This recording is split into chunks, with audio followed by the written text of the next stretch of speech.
तो बच्चों जो हमने इन्वर्टिबल मैट्रिक्स की डेफिनेशन पढ़ी थी, तो वहाँ पर बाय डेफिनेशन आप इसका आंसर दे सकते हो कि दो मैट्रिक्स एक दूसरे का इन्वर्स तब कहलाएंगी जब उन दोनों के प्रोडक्ट का आंसर किसके इक्वल हो, आइडेंटिटी मैट्रिक्स के इक्वल, तो वो मैट्रिक्स एक दूसरे का इन्वर्स कहलाएंगी।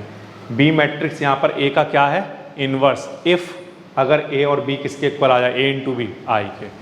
ए मैट्रिक्स बी का क्या कहलाएगी, इन्वर्स, इफ बी इंटू ए क्या आ जाए, आइडेंटिटी मैट्रिक्स। तो इसमें अगर आप ऑप्शन में देखोगे तो आपका डी ऑप्शन करेक्ट ऑप्शन बन जाता है। ठीक है, तो ये हो गई आपकी एक्सरसाइज कंप्लीट 3.4।